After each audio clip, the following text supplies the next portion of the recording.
It knocks out everything that Elijah Muhammad, Father Allah, brought to the people when they said that the white man was created in the laboratory. That don't. It's true.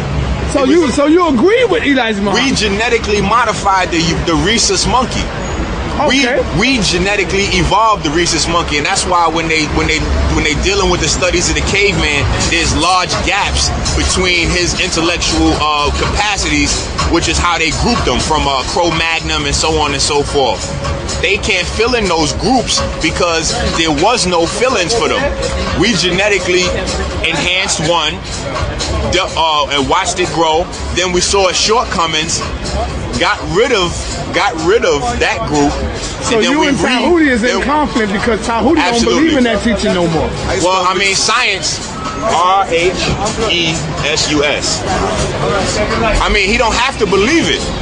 You know, Europeans have validated this science, and this is why they did such a big fuss about tracing the DNA and the haplogroups and the mitochondrial DNA, because they thought they was going to find something that validated white supremacy, when all they found was black origins staring them in the face. In fact, it's ASPM genes in the brain that allows for one to be able to articulate or speak intelligently, okay?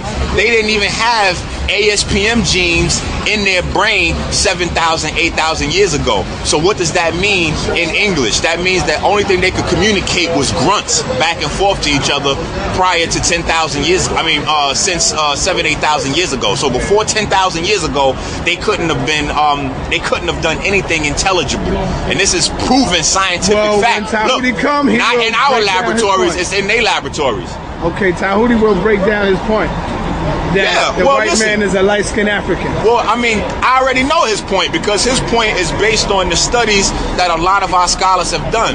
Unfortunately, a lot of our scholars, our earlier scholars, they were educated in European schools. So they have the European philosophy that they built their foundation on. So they went out and with the foundation that they got in the European schools, went and did their own research into Afrocentrism and Africa and things of that nature. However, they still had a lot of foundation that was built in those European schools. It just is what it is.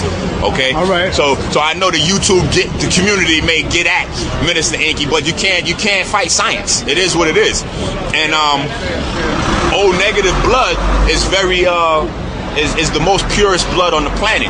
So the next thing would be, why is it that white people have O negative blood just like black people have O negative blood? The reason being is because the bloodlines have been mixed for thousands of years, okay?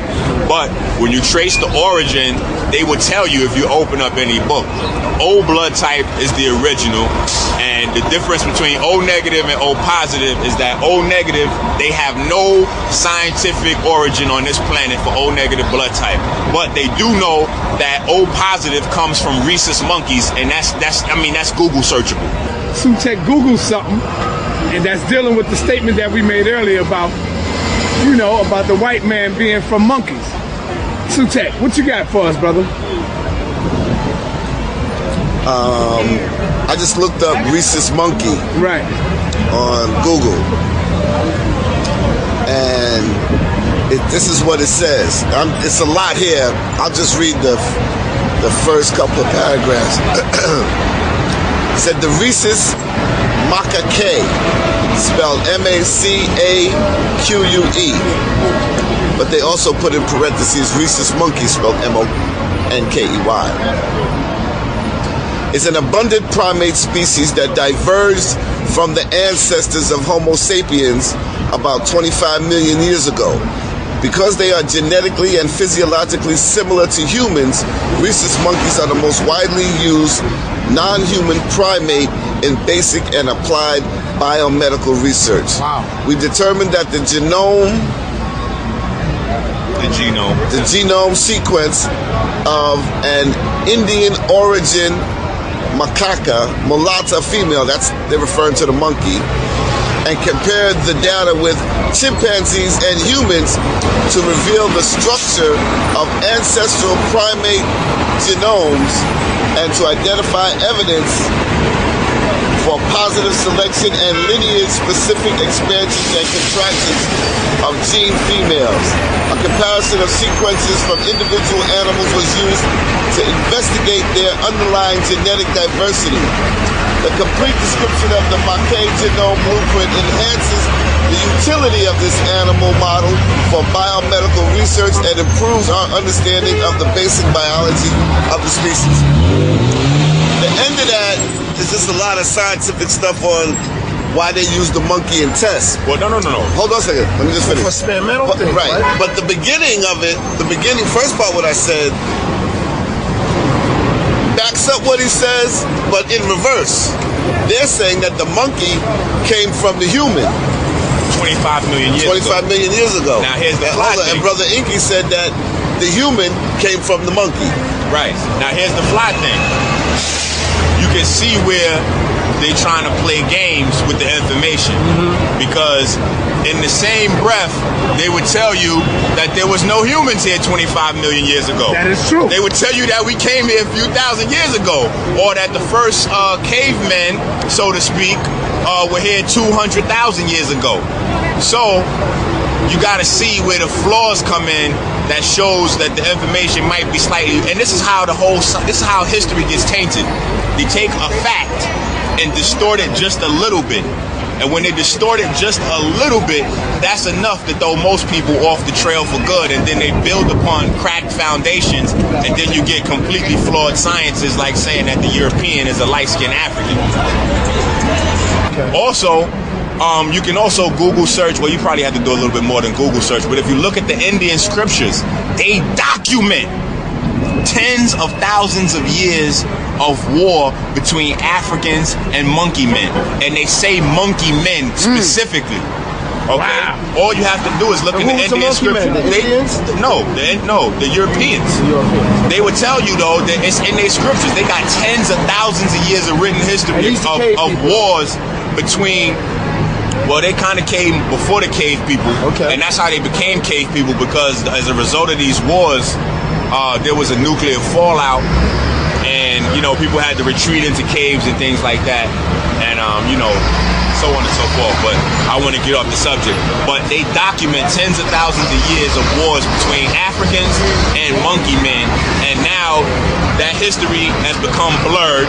The only documents that you have is those Indian scriptures that document that. They call it myth now to throw you off of it.